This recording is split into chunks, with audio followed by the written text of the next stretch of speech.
ஜாரில் போட்டுக்குவோம். மிக்ஸி ஜாரில் போட்டுக்குவோம். 6 ஸ்பூன் சர்க்கரை போட்டுக்குவோம்.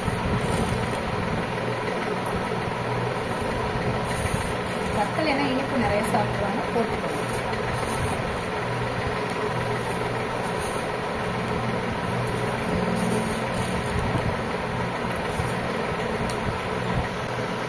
பால் நீங்கள் அரைக்கிறது கொஞ்சம் கொஞ்சமாக ஃப்ரிட்ஜில் வச்ச பால் இது கொஞ்சம் கொஞ்சமாக ஊற்றி அரைச்சிக்கோங்க. ரொம்ப தனியாக போயிடும்.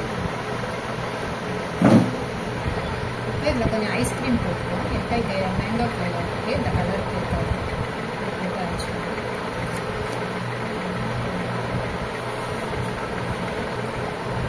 இப்போ இது நல்ல பிசு பிசுப்பு தன்மை இருக்கணுங்கிறதுக்காக மில்க் மேட் இது வந்து நீங்கள் இருந்தால் போட்டுக்கோங்க, இல்லைன்னா தேவையே இல்லை.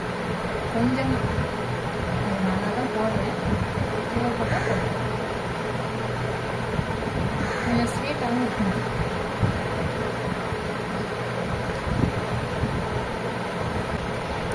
இப்போ இதை அரைச்சிக்குவோம்.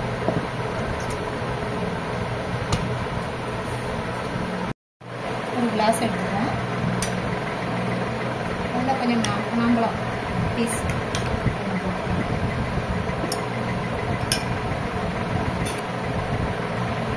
ட்ரை ஃப்ரூட்ஸ் இருந்தால் இதில் கொஞ்சம் போட்டுக்கோங்க. அப்படி இல்லைன்னா ஜெல்லி இருந்தால் கூட. இப்போ இந்த மிக்சியில் அரைச்சி வச்சுருக்கோம்னா மிக்சடு அதில் இதில் போட்டு ஐஸ்கிரீம் மாம்பழம்லாம் போட்டு அரைச்சோம்னா கொஞ்சம் போட்டுக்கோங்க.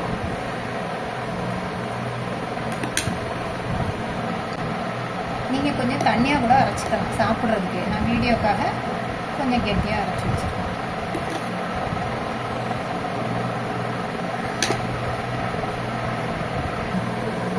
இதுக்கு மேலே கொஞ்சம் வெண்ணிலா ஐஸ்கிரீம் வச்சுருக்கேன். இதுக்கு மேலே கொஞ்சம் பிஸ்தா பருப்பு, உங்கள்கிட்ட என்ன பருப்பு இப்போ முந்திரி பருப்பு, பிஸ்தா பருப்பு, பாதாம் பருப்பு எது வேணாலும் போட்டுக்கலாம். உள்ளே கொஞ்சம் போட்டுன்னா நல்லா இருந்துச்சு.